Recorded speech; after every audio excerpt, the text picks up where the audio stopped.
Welcome friends, तो स्वागत है आपका अपने चैनल एलेक्स स्टडी में। सो गाइज, आज अपन करने वाले एक्सरसाइज 1.4 है ना। 1.4 और 1.5 का बेसिक अपन ने कर लिया है, तो आपको कोई दिक्कत आनी नहीं चाहिए। अब देखो फटाफट इसको करते हैं, ठीक है। तो क्या है, निम्नलिखित में से प्रत्येक समुच्चय युग्म का सम्मिलन ज्ञात कीजिए। सम्मिलन का मतलब अपने को पता है, अपन क्या बोलते हैं, यूनियन, है ना। और यूनियन क्या होता है, दोनों के अवयव, ठीक है। क्या, दोनों के अवयव, ठीक है। और अपने को पता है सेट में क्या है, रिपीटेशन अलाउ नहीं है, ठीक है।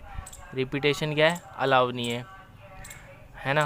तो बस अब निम्नलिखित युग्म, युग्म का मतलब जोड़े होते हैं ना। तो कोई भी दो दे रखा हो, ठीक है, तो एक्स और वाई दे रखा है, इनका क्या निकालना है अपने को, सम्मिलन निकालना है ना। तो क्या हो जाएगा, एक्स यूनियन वाई, ठीक है, बराबर क्या हो जाएगा, इसके अंदर आएगा।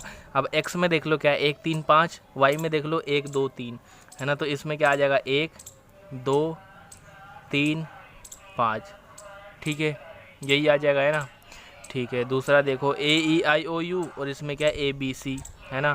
तो यहाँ पे ए यूनियन बी बराबर क्या हो जाएगा, ए B C I O you, दोनों के अवयव आ गए, है ना, इस तरीके से, ठीक है। तो अब आगे देखते हैं, समझ में आ रहा होगा, है ना। अपन ने पहले डिस्कस कर लिया है यूनियन का मतलब क्या होता है, दोनों के अवयव आते हैं और रिपीटेशन अलाउ नहीं है। ये सेट वगैरह क्या होता है, सब कुछ अपन ने देख चुका है ना। वीडियो भले थोड़ी दिनों बाद आ रही है, लेकिन यार कोई बात नहीं, सब हो जाएगा आराम से, चिंता मत करो। अब आएगी वीडियो कंटिन्यू, ठीक है। अब ये यहाँ क्या है, ए है ना। ए अपन को क्या दे रखा है, एक प्राकृत संख्या एक्स क्या है, एक प्राकृत संख्या और क्या, 3 का गुणज है। तो ये किस में दे रखा है अपने को, ये दे रखा है अपने को समुच्चय निर्माण विधि में। तो अपन इसको सोल्व करते हैं। तो क्या है, एक प्राकृत संख्या है और 3 का गुणज है ना। तो इसमें क्या आ जाएगा, मान लो ए सेट अपने को क्या दे रखा है यहाँ पे, और 3 का गुणज है तो 3 6 9, है ना। प्राकृत संख्या है और 3 का गुणज है तो 3 से ही शुरू होगी, ठीक है। ऐसे डेट चलने दो, ठीक है। ये आ गया ए। बी क्या दे रखा है, 6 से कम, बी क्या दे रखा है, एक प्राकृत संख्या और 3 का गुणज है, ठीक है। बी क्या है, 6 से कम एक प्राकृत संख्या, तो 6 से कम 1 से शुरू होती है ना, तो 2 3 4 5, ठीक है। अब इन दोनों का यूनियन है ना, इन दोनों का सम्मिलन, तो क्या हो जाएगा, ए यूनियन बी, तो दोनों के अवयव, है ना। तो क्या हो जाएगा, यहाँ से तो 1 से 5 तक आएंगे, 2 3 4 5, ठीक है, सॉरी 5, ठीक है। अब ये वाले अवयव आ जाएंगे, तो 3 आ ही चुका है ना। 6 9 डैश डैश डैश, ये समझ में आया होगा, है ना, बहुत सिंपल तरीके से। अब लास्ट वाला देखते, सॉरी चौथा, है ना। तो x क्या दे रखा है, एक प्राकृत संख्या है और 1 से 6 के बीच में, है ना। मतलब 1 से तो क्या है, बड़ा है, तो अपन क्या दो लेंगे प्राकृत संख्या, 2 की 3 4 5 और 6, है ना, 6 शामिल है, ठीक है। तो ये तो अपने को क्या सेट दे रखा है, ए, ठीक है। बी देखें, एक प्राकृत संख्या है और 6 से 10 के बीच में, है ना। मतलब 6 से बड़ा है, 10 से छोटा है, तो बी अपने को क्या दे रखा है, सॉरी 7 से, है ना, 7 8 9, 10 नहीं आएगा, ठीक है। ये अपने को बी दे रखा है। अब ए यूनियन बी निकालेंगे तो क्या आ जाएगा, अब इसका इधर दिखा देता हूँ मैं, है ना। ए यूनियन बी बराबर कौन से का, ये फोर्थ का, ठीक है। तो यहाँ पे देखो कहाँ गया, ए और बी, है ना। तो 7 8 9, और ये क्या है, 2 3 4 5 6, है ना। तो 2 से कितने, 9 तक आ जाएंगे सीधे सीधे, ठीक है। 2 3 4 5 6 7 8 9, ठीक है, समझ में आया होगा, है ना। बिल्कुल बिल्कुल आसान है। लास्ट वाला देखते हैं। ए दे रखा है 1 2 3, बी दे रखा है खाली, तो ए यूनियन बी क्या हो जाएगा, अब बी कुछ है ही नहीं तो ए ही आएगा, है ना। तो ए के अवयव क्या है, 1 2 3, तो 1 2 3, है ना। इसका मतलब 5 का मतलब खाली कुछ भी नहीं है ना। तो बी में कुछ भी नहीं है, तो ए यूनियन बी निकालेंगे तो क्या, ए के ही अवयव आएंगे, ठीक है। दूसरा देखते हैं। मान लीजिए ए बराबर ए कोमा बी, बी बराबर ए बी सी है, तो क्या ए बी का उपसमुच्चय है, और ए यूनियन बी ज्ञात कीजिए, ठीक है। उपसमुच्चय में मैंने आपको क्या बताया था कि जो इधर वाला जो होता है ना, वो छोटा होगा और उसके सारे अवयव बी में आने चाहिए ना, आगे वाले में आने चाहिए, ठीक है। तो ए में क्या है, ए और बी ये आ रहे हैं क्या, बी में, तो देखो ए बी आ रहे हैं ना। तो ये क्या हो जाएगा, उपसमुच्चय। ए यूनियन बी निकालना है, ए और बी का यूनियन, इसमें क्या दोनों के अवयव आएंगे, तो ये क्या हो जाएगा। अगर उपसमुच्चय वाली बात आती है ना, तो जो बड़ा होगा ना वही union B, A union B का भी आंसर होगा, और जो छोटा वाला होगा ना वो किसका आंसर होगा, ए इंटरसेक्शन बी का, है ना। तो यहाँ पे ए यूनियन बी का आंसर क्या हो जाएगा, ए कोमा बी कोमा सी। और वैसे देखा जाए तो अपने यही करते हैं ना। तो यूनियन क्या होता है, जिसमें दोनों के अवयव आ जाए, तो ए बी सी दोनों के अवयव आ गए। समझ में आ रहा है ना गाइस, मैं बुक पे ही कर रहा हूँ, है ना यार। ये वाली एक्सरसाइज अपन बुक पे ही करेंगे, क्योंकि फटाफट हो जाएगी। अब कॉपी में लेते फिर उसको लिखो, फिर ये वो, फिर आपको समझाने के लिए, है ना। ठीक है। थर्ड क्वेश्चन, ए और बी दो ऐसे समुच्चय हैं कि ए बी का उपसमुच्चय है ना, ए और बी दे दिया तो ए बी का उपसमुच्चय, तो ए यूनियन बी क्या है ना, तो ए यूनियन बी क्या आएगा, बी तो आएगा। ऊपर वाले में अपन ने देख लिया ए बी का उपसमुच्चय है या नहीं पूछा था, तो अपन ने बोल दिया हाँ, तो ए यूनियन बी क्या आया, ए बी सी, और ये क्या है, बी तो है, ठीक है, तो ऊपर वाले का ही आंसर हो जाएगा। चौथा देखते हैं, ए बराबर दे रखा है 1 2 3 4, बी दे रखा है 3 4 5 6, सी दे रखा है ये, और डी दे रखा है ये, तो निम्नलिखित का मान ज्ञात कीजिए। सो गाइस कर लेना है यार ये तो, है ना, ठीक है। आगे का देखते हैं, फिफ्थ क्वेश्चन। हाँ, प्रश्न 1 में दिए गए प्रत्येक समुच्चय युग्म का सर्वनिष्ठ ज्ञात कीजिए। सर्वनिष्ठ मतलब वही इंटरसेक्शन, है ना, तो देख लेना दोनों का कॉमन पार्ट। 6 क्वेश्चन देखते हैं, यदि ए बराबर क्या है 3 5 7 9 11 और बी बराबर ये है, तो निम्नलिखित ज्ञात कीजिए।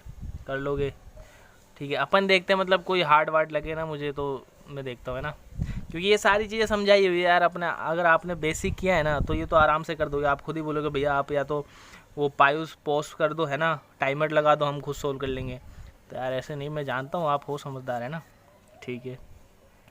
7th क्वेश्चन, एक्स क्या है, एक प्राकृत संख्या है, ठीक है, तो ए अपना सेट क्या आ जाएगा, 1 2 ऐसे डेश है ना, और ए बी क्या है, एक सम प्राकृत संख्या है, तो बी अपने पास क्या आ जाएगा, 2 4 6 डेश, ठीक है। सी क्या है, एक विषम प्राकृत संख्या है, तो ये क्या आ जाएगा, 1 3 5 डेश। डी क्या है, एक अभाज्य संख्या है, तो डी तो यार गिनी चुनी होगी ना, तो 1 आ जाएगा, 1 तो नहीं सॉरी 2 है ना, 2 3 5 7 फिर 11 13 ऐसे डेश चलता रहेगा, ठीक है। अब अपने को क्या करना है, ए इंटरसेक्शन बी निकालना है, ए इंटरसेक्शन सी निकालना, ए इंटरसेक्शन डी, तो पता तो चली गया, B intersection C, B intersection D, C intersection D, है ना। अब यहाँ पे देखो, है ना, थोड़ा सा दिमाग लगाना है आपको, ठीक है। क्या है, ए और बी, है ना, तो ए क्या है, एक प्राकृत संख्या है, बी क्या है, एक समप्राकृत संख्या है ना, ठीक है। तो मतलब यहाँ पे देखा जाए तो बी क्या है, ए का उपसमुच्चय है ना, पहले वाले केस के लिए बात कर रहा हूँ ना, यहाँ पे बी क्या है, ए का उपसमुच्चय, मतलब ए बड़ा है ना, एक प्राकृत संख्या है, प्राकृत संख्या में क्या सम विषम दोनों आगे है ना, 1 2 3 4 5 है ना, मतलब सम विषम क्या है, दोनों आगे, ठीक है ना। और ए क्या है, सम प्राकृत संख्या, इसमें 2 4 6 8 ये है ना, तो यहाँ पे बी क्या होगा, ए का उपसमुच्चय होगा, है ना, मतलब बी के मान ए में तो आ ही रहे हैं ना, तो बी क्या होगा, ए का उपसमुच्चय होगा। अब अगर कॉमन ले इनका, है ना, मतलब क्या कॉमन को क्या बोलते हैं, इंटरसेक्शन, बिल्कुल, है ना। इंटरसेक्शन लेते हैं तो क्या छोटा वाला आता है ना, मतलब इधर से इंटरसेक्शन लेते हैं ए और बी का, अगर इंटरसेक्शन लेंगे तो छोटा वाला आएगा, छोटा सेट कौन सा है यहाँ पे, बी है ना, तो इसका आंसर क्या आ जाएगा, बी। यूनियन लेंगे तो बड़ा आएगा, यूनियन भी दे रखा, यूनियन नहीं दे रखा, ठीक है, चलो ठीक है। अब ए इंटरसेक्शन सी, ऐसे ही सी क्या है, विषम संख्या है ना, और ए क्या है, प्राकृत संख्या है, तो यहाँ पे सी भी क्या होगा, ए का क्या होगा, उपसमुच्चय होगा। सी भी ए में तो आ ही रहा है ना यार, है ना, तो अगर इसका भी इंटरसेक्शन लेंगे तो ये भी क्या आ जाएगा, सी, ठीक है। वैसे नहीं करना, आप संख्या लिखना फिर उसके बाद सेट लिखना, ठीक है। अब ए और डी का इंटरसेक्शन लें तो डी भी क्या होगा, ए के अंदर ही आएगा, अभाज्य संख्या है ना, कौन कौन सी थी, 2 3 5 है ना, 2 3 5 ये सब तो आएगी इसमें, है ना, ठीक है। तो डी भी क्या होगा, ए का क्या होगा, उपसमुच्चय होगा, तो इसका आंसर भी क्या आ जाएगा, डी। अब बी और सी का कॉमन लिया जाए ना, तो बी क्या है, एक समप्राकृत संख्या, और सी क्या है, विषम प्राकृत संख्या, तो इन दोनों में तो कुछ कॉमन आएगा ही नहीं, तो इसका आंसर क्या हो जाएगा, 5, ठीक है, चलो ठीक है। बी और डी में लिया जाए, है ना, तो बी तो क्या है, समप्राकृत संख्या, और ये क्या है, अभाज्य संख्या, है ना। अभाज्य संख्या और समप्राकृत संख्या में केवल पहला ही आंसर आएगा ना, 2, केवल 2 ही एक ऐसी संख्या है जो अभाज्य भी और क्या है, समप्राकृत संख्या भी है, तो दोनों में आ रही है ना, तो इसका आंसर क्या हो जाएगा, 2। समप्राकृत संख्या, 1 मिनट, है ना, बी और डी, तो इसका आंसर क्या आ जाएगा, 2, ठीक है। सी और डी का इंटरसेक्शन लिया जाए तो ये क्या है, एक विषम प्राकृत संख्या, और ये क्या है, एक अभाज्य संख्या, ठीक है। तो इसमें बस क्या आ जाएगा, 2 नहीं आएगा, है ना। तो इसे कैसे लिख सकते हैं अपन, या तो ऐसे लिख सकते हैं, कैसे, डी माइनस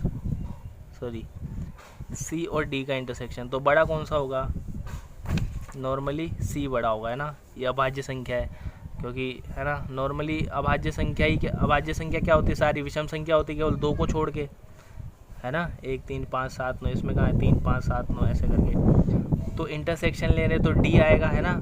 और डी में क्या नहीं आना चाहिए, 2 नहीं आना चाहिए ना, 2 को छोड़ के, क्योंकि 2 क्या है, 1 मिनट, सी और डी, है ना। मतलब सी तो क्या है, विषम प्राकृत संख्या है ना, और डी क्या है यहाँ पे अभाज्य संख्या है, तो 2 को हटाना पड़ेगा।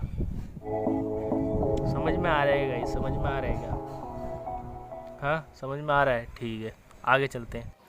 ठीक है गाइस, अब देखते हैं 8th क्वेश्चन। ठीक है, तो 8वां क्वेश्चन क्या बोल रहा है, 1 मिनट। निम्नलिखित युग्मों में से कौन से युग्म असंयुक्त? असंयुक्त का मतलब वही है क्या, जिनमें कॉमन पार्ट कुछ भी नहीं हो, मतलब नॉर्मली क्या 5 आ रहा हो, जिनका आंसर क्या आ रहा हो, 5 आ रहा हो। ठीक है, तो देखते हैं। पहला क्या दे रखा है, एक तरफ तो क्या दे रखा है 1 2 3 4, दूसरी तरफ देख रखा है एक प्राकृत संख्या, और वो कहाँ से कहाँ तक है, 4 से 6 तक। तो दोनों में कॉमन क्या आ रहा है, 4 आ रहा है, तो ये नहीं होगी, है ना। ठीक है, मतलब नहीं होगी, असंयुक्त का मतलब, ठीक है। ए ई आई ओ यू तथा सी डी ई एफ, इन दोनों में कुछ कॉमन आ रहा है, ई आ रहा है ना, तो ये भी क्या होगी, असंयुक्त नहीं होगी। थर्ड देखते हैं, एक संपूर्णांक है मतलब 2, है ना, माइनस में जो भी है और प्लस में भी आएगी, 2 4 6 8, विषम पूर्णांक है ना, तो माइनस में भी विषम और प्लस में भी विषम, तो 1 3 5 7 ऐसे। अब इन दोनों में कुछ भी कॉमन पार्ट नहीं आ रहा है एक तरीके से देखा जाए, तो ये क्या होगी, असंयुक्त होगी। ठीक है, थर्ड वाला असंयुक्त हुआ।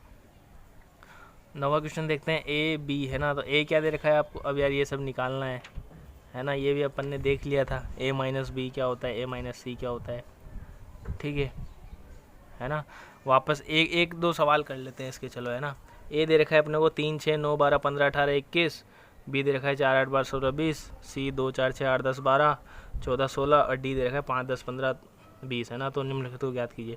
तो ए माइनस बी, है ना, तो ए माइनस बी का नॉर्मली मतलब क्या होता है, ए, है ना, पहले क्या है अपने पास ए, है ना, तो ए देख लो 3 6 9 12 15 18 21। ठीक है, इसके बाद बी के अवयव देखो जो ए में आ रहे हैं, तो बी में है ना ये रहा है ना 4 8 12 16 20, तो इसमें से कौन कौन से आ रहे हैं देख लो एक बार, 12 आ रहा है ना, बस 12 आ रहा है। तो ए माइनस बी का मतलब यही होता है, ए में से ऐसे अवयव घटाने हैं जो क्या है बी में भी आ रहे हो, तो ए में ऐसा अवयव कौन सा है, 12 है, तो इसका आंसर क्या आ जाएगा, बस ये घटा के लिख दो, है ना, 3 6 9 12 घटा दिए, 15 18 और 21।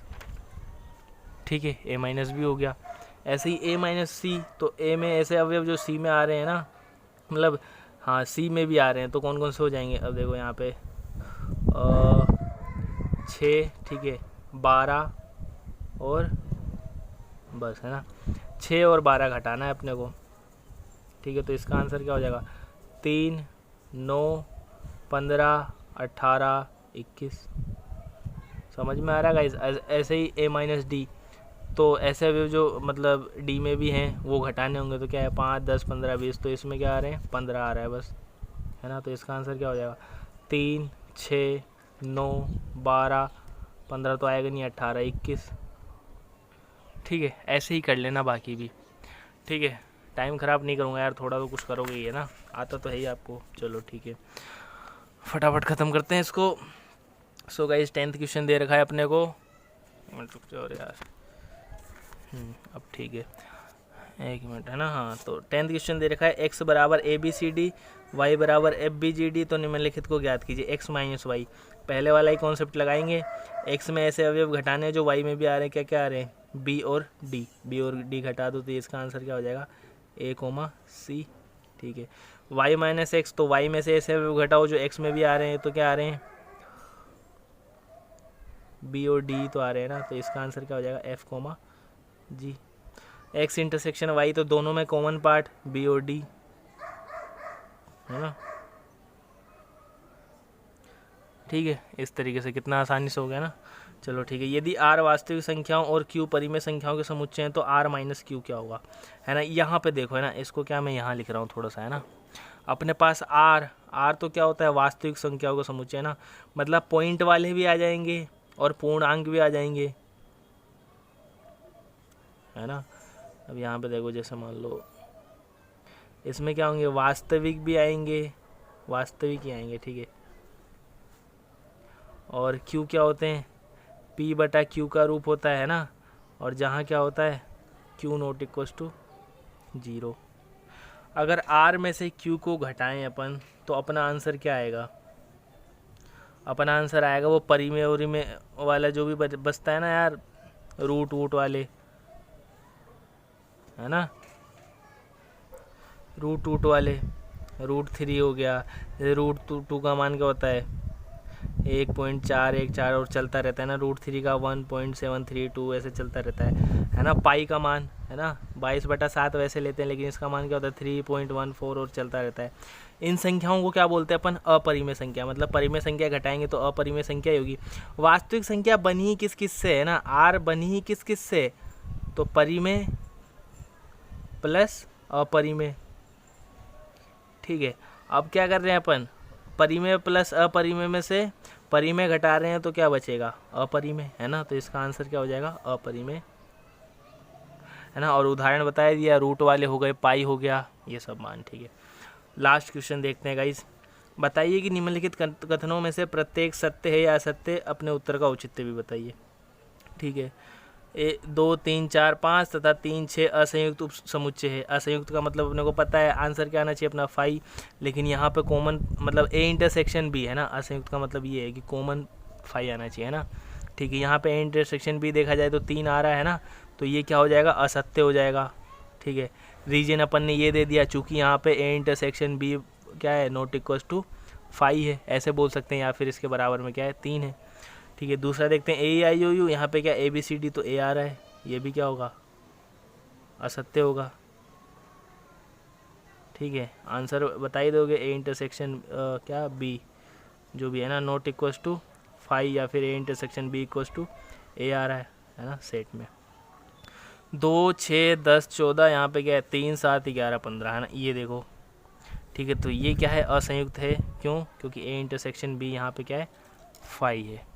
ठीक है, लास्ट वाला देखते हैं, 2, 6, 10, 3, 7, 11, तो ये भी क्या होगा, इंटरसेक्शन भी क्या है 5 है, तो ये भी क्या होगा, सत्य होगा। ठीक है, सत्य सत्य। ठीक है, सो गाइस ये वाला चैप्टर तो ख़त्म हुआ अपना। अब नेक्स्ट वाले पार्ट में करेंगे एक्सरसाइज 1.5। पूरक वाले अपन ने प्रॉपर्टी देख रखी है ना, कॉम्प्लीमेंट ऑफ अ सेट वगैरह। ठीक है, सो गाइस पसंद आया तो लाइक शेयर सब्सक्राइब जरूर करना। मिलते हैं अगले पार्ट में। धन्यवाद गाइस।